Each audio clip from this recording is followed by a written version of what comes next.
ये कहानी एक बुजुर्ग व्यक्ति की है जो एक गांव में अपनी हवेली में अकेले रहते थे। इनके पास संपत्ति की कोई कमी नहीं थी। चिंता थी तो बस अकेलेपन की, क्योंकि इनका सारा परिवार इनसे दूर हो चुका था। बुजुर्ग के 3 बेटे थे जो शादीशुदा थे। अक्सर बुजुर्ग अपने बेटों से मिलने के लिए तरसते रहते थे, लेकिन उनका एक भी बेटा उनसे मिलने नहीं आता। एक बार बुजुर्ग की तबीयत बिगड़ जाती है और गांव वाले उन्हें अस्पताल लेकर आते हैं। वहां उनका इलाज होता है और उनके बेटों को खबर पहुंचाई जाती है, लेकिन सभी कोई न कोई बहाना बनाकर आने से मना कर देते हैं। बुजुर्ग आदमी को आखिरी वक्त अपने बच्चों से मिलने की तीव्र इच्छा होती है, लेकिन वह अपने बच्चों की जिद के सामने मजबूर होते हैं। अस्पताल से घर पहुंचने के बाद उन्हें एहसास होता है कि अब वह ज्यादा दिन तक जीवित नहीं रहेंगे, इसलिए उन्हें अपनी संपत्ति अपने बच्चों के नाम करनी होगी। बुजुर्ग ये बात समझ चुके थे कि उनके बेटे कागजी कार्यवाही के लिए समय नहीं निकाल पाएंगे, इसलिए उन्होंने अपनी सारी संपत्ति बेचकर हीरे खरीद लिए और अपने बच्चों को यह बात बताई। तीनों बेटे हीरे की बात सुनते ही गांव जाने को तैयार हो गए। उन्हें लगा कहीं उनके पिता वह हीरे किसी को दान में न दे दे। तीनों भाई आनन फानन में अपने परिवार के साथ पिताजी से मिलने जाते हैं। जैसे ही उनके बेटे बुजुर्ग के सामने आते हैं, उनकी आंखों से आंसू निकल आते हैं। वह अपने बेटों को गले से लगाने के लिए हाथ फैला देते हैं, लेकिन बेटे आते ही साथ पूछते हैं, हीरे कहाँ है? पिता अपने बेटों की इस बात से बेहद दुखी होते हैं।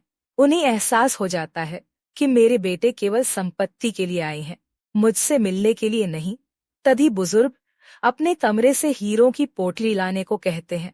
उनका सबसे छोटा बेटा दौड़ता हुआ कमरे में जाता है और वह पोटली उठा के ले आता है। सभी की आंखें हीरे देखने के लिए बेसब्र रहती है। तभी बुजुर्ग व्यक्ति पोटली खोलते हैं और जैसे ही पोटली में से हीरे निकालते हैं तो उस पोटली से केवल पत्थर के टुकड़े ही निकलते हैं। बुजुर्ग व्यक्ति पोटली से पत्थर निकलते देख चिंतित हो जाते हैं और पागलों की तरह जोर जोर से पूछने लगते हैं, हीरे कहाँ गए? बुजुर्ग के तीनों बेटे सारे घर में हीरे ढूंढने लगते हैं, लेकिन उन्हें हीरे कहीं नहीं दिखाई देते। बुजुर्ग व्यक्ति अपने जीवन भर की कमाई ऐसे जाने नहीं दे सकते थे, इसलिए उन्होंने गांव के कुछ लोगों को बुलवाया और उनसे सलाह लेने लगे। गांव के लोगों में से एक व्यक्ति बुजुर्ग से कहता है, हीरे ढूंढना तो बहुत आसान बात है, आप इतना परेशान क्यों हो? यह सुनते ही सबकी नजरें उस व्यक्ति की तरफ हो जाती है। बुजुर्ग व्यक्ति आशा भरी निगाहों से उससे पूछता है, बताओ कहाँ होंगे मेरे हीरे? वह व्यक्ति एक नाई था। उसने कहा, मेरे पास एक ऐसा तेल रखा हुआ है जिसे आंखों में लगाने से व्यक्ति सच बोल देगा, और यदि वह झूठ बोला तो वह दर्द से तड़पने लगेगा और हो सकता है वह अंधा भी हो जाए। किसी को नाई की बात का यकीन ही नहीं हुआ। तभी बुजुर्ग व्यक्ति ने कहा, क्या ऐसा तेल होता है? तभी नाई ने जोश भरते हुए कहा, हाँ बाबूजी, मेरे पास ऐसा तेल है कि अभी पता चल जाएगा आपके हीरे किसने लिए हैं। नाई जल्दी से जाकर कांच की बहुत सुंदर बोतल ले आया जिसमें नीले कलर का पदार्थ मौजूद था। तेल की बोतल देखते ही बुजुर्ग का बड़ा बेटा कहता है, भला हम तुम्हारी बात का यकीन कैसे करें कि झूठ बोलने वाला ही अंधा होगा।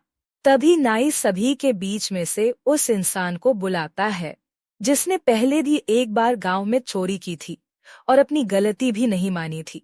फिर भी लोगों ने उसे माफ कर दिया था और उसकी आंखों में तेल लगाकर उससे पूछता है, कुछ बरसों पहले गांव में जो चोरी हुई थी वह तुमने ही की थी ना?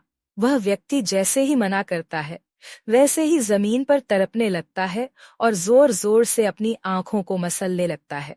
तभी नाई दोबारा तेल में पानी मिलाकर वापस उसकी आंखों में लगाता है और वह शांत हो जाता है। वहां खड़े हुए सभी लोग यह देखकर हैरान रह जाते हैं। तभी बुजुर्ग घर में मौजूद सभी लोगों की आंखों में तेल लगाने को कहते हैं ताकि हीरों की चोरी का पता लगाया जा सके। लेकिन अचानक बुजुर्ग का छोटा बेटा उसके पैरों में पड़कर रोने लगता है और कहता है, बाबूजी मुझे माफ कर दीजिए, हीरों की चोरी मैंने ही की है। मैं सबसे पहले ही घर में आ गया था और आते ही आपके कमरे में प्रवेश किया और वहां मुझे वह पोटली नजर आई। मैंने उसमें से हीरे निकाल कर रख लिए और पत्थर के टुकड़े वापस पोटली मैं ही डाल दिए। बुजुर्ग व्यक्ति को अपने बेटे की बात सुनकर बहुत दुख हुआ और उन्होंने नाई को धन्यवाद देते हुए कहा, आप तो भगवान है जो इतना बड़ा चमत्कार पल भर में कर दिए।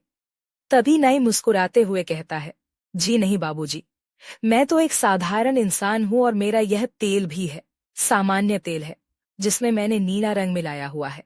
यह कोई चमत्कारी तेल नहीं। और वह व्यक्ति यह तरकीब जानता था जिसे मैंने पहले से ही कह दिया था। मेरे प्रश्न पूछने के बाद विचित्र क्रियाएं करने लगना। सभी नाई की बात सुनकर उसकी बुद्धि की बहुत तारीफ करते हैं। बुजुर्ग व्यक्ति को समझ में आ जाता है कि नाई ने अपराधी का पता लगाने के लिए यह खेल खेला और बुजुर्ग उस पोटली से कुछ हीरे नाई को दे देता है और बचे हुए हीरे अपने बच्चों को सौंपकर हमेशा के लिए अलविदा कर देता है।